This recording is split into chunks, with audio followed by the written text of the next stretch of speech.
আসসালামু আলাইকুম। লাউয়ের রোগ প্রতিকার ও তা দমন নিয়ে আলোচনা করছি। মনে রাখবেন, প্রতিকারের চেয়ে প্রতিরোধই উত্তম। এই দেখতে পাচ্ছেন লাউয়ের এই জমিতে পর্যায়ক্রমে ছত্রাকনাশক এবং অন্যান্য পোকার ঔষধ, কীটনাশক স্প্রে করার ফলে গাছের চেহারা খুব ভালো, কোনো পচন দেখা দিচ্ছে না।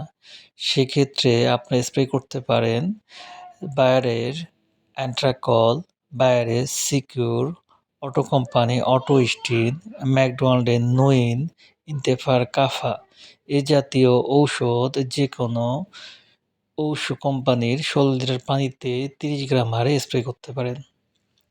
আরেকটি বিষয়, যখন দেখবেন ফুল জ্বালা বেশি আসবে, এর সঙ্গে যোগ করতে পারেন বা এড করতে পারেন সলুবর ব্রোন ১৬ লিটার পানিতে ৩০ গ্রাম হারে। ১০ থেকে ১২ দিন পর স্প্রে করবেন, যা গাছের চেহারা ভালো থাকবে এবং ফুল জ্বালা বেশি থাকবে এবং পচন আসবে না। আশা করি বুঝতে পারছেন। আসসালামু আলাইকুম।